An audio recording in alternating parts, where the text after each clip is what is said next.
വഖഫ് നിയമ ഭേദഗതി പരിശോധിക്കുന്ന സംയുക്ത പാർലമെന്ററി കമ്മിറ്റി ഇന്ന് യോഗം ചേരും. വൈകിട്ട് 3 മണിക്ക് പാർലമെന്റ് മന്ദിരത്തിലാണ് യോഗം. വിഷയത്തിൽ തർക്കം നിലനിൽക്കുന്ന 6 സംസ്ഥാനങ്ങൾ സന്ദർശിച്ച് വിവരശേഖരണം നടത്താനുണ്ടെന്ന് കമ്മിറ്റി ചെയർമാൻ ജഗദംബിക പാൽ അറിയിച്ചിരുന്നു. കമ്മിറ്റിയുടെ റിപ്പോർട്ട് ബജറ്റ് സമ്മേളനത്തിൽ അവതരിപ്പിച്ചേക്കും.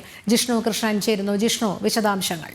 രോഹിണി, വഖഫ് നിയമ ഭേദഗതി പരിശോധിക്കുന്ന പാർലമെന്റിന്റെ സംയുക്ത കമ്മിറ്റി ഇന്ന് വൈകിട്ട് 3 മണിക്ക് പാർലമെന്റ് ഹൗസിൽ യോഗം ചേരുമെന്നുള്ളതാണ് അറിയിച്ചിട്ടുള്ളത്. MP ജഗദാംബിക പാൽ ചെയർമാനായിട്ടുള്ള കമ്മിറ്റി ഈ ശീതകാല സമ്മേളനം തുടങ്ങുന്നതിന് തൊട്ടു മുൻപ് യോഗം ചേരുകയും ഈ ശീതകാല സമ്മേളനത്തിൽ തന്നെ കമ്മിറ്റിയുടെ റിപ്പോർട്ട് അവതരിപ്പിക്കാൻ ശ്രമിച്ചിരുന്നുവെങ്കിലും കോൺഗ്രസ് ഉൾപ്പെടെയുള്ള പ്രതിപക്ഷ അംഗങ്ങൾ ആ യോഗം ബഹളം വെച്ച് അലങ്കോലപ്പെടുത്തി ഇറങ്ങിപ്പോവുകയും കൂടാതെ 6 സംസ്ഥാനങ്ങൾ കൂടി നേരിട്ട് സന്ദർശിച്ച് വിവരശേഖരണം നടത്താനുണ്ട് എന്ന വിലയിരുത്തൽ കമ്മിറ്റി നടത്തിയിരുന്നു. ഇതേ തുടർന്നാണ് വഖഫ് നിയമ ഭേദഗതി പരിശോധിക്കുന്ന കമ്മിറ്റിയുടെ കാലാവധി അടുത്ത ഏപ്രിൽ വരെ നീട്ടുകയും അടുത്ത ബജറ്റ് സമ്മേളനത്തിൽ കമ്മിറ്റിയുടെ റിപ്പോർട്ട് തയ്യാറാക്കുന്നതിനുള്ള നടപടികൾ ഈ സംയുക്ത പാർലമെന്ററി കമ്മിറ്റി ആരംഭിച്ചത്. അതിനിടയിലാണ് ഇന്നിപ്പോൾ വീണ്ടും ഡൽഹിയിൽ പാർലമെന്റ് ഹൗസിൽ പാർലമെന്റ് മന്ദിരത്തിൽ സംയുക്ത പാർലമെന്ററി കമ്മിറ്റിയുടെ യോഗം ചേരുന്നത്. ഇതുവരെ കമ്മിറ്റി വിവിധ സംസ്ഥാനങ്ങളിൽ സന്ദർശിച്ച് ശേഖരിച്ചിട്ടുള്ള വിവരങ്ങൾ തയ്യാറാക്കുന്ന റിപ്പോർട്ടിന്റെ പ്രാഥമിക രൂപരേഖ,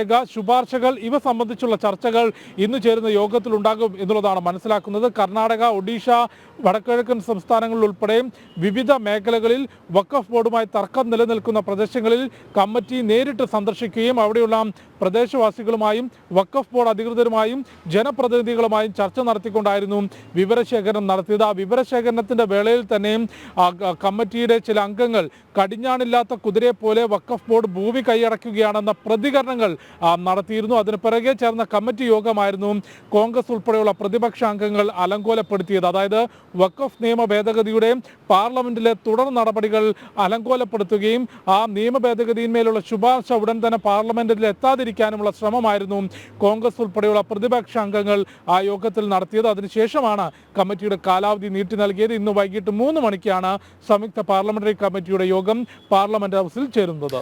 രോഹിണി.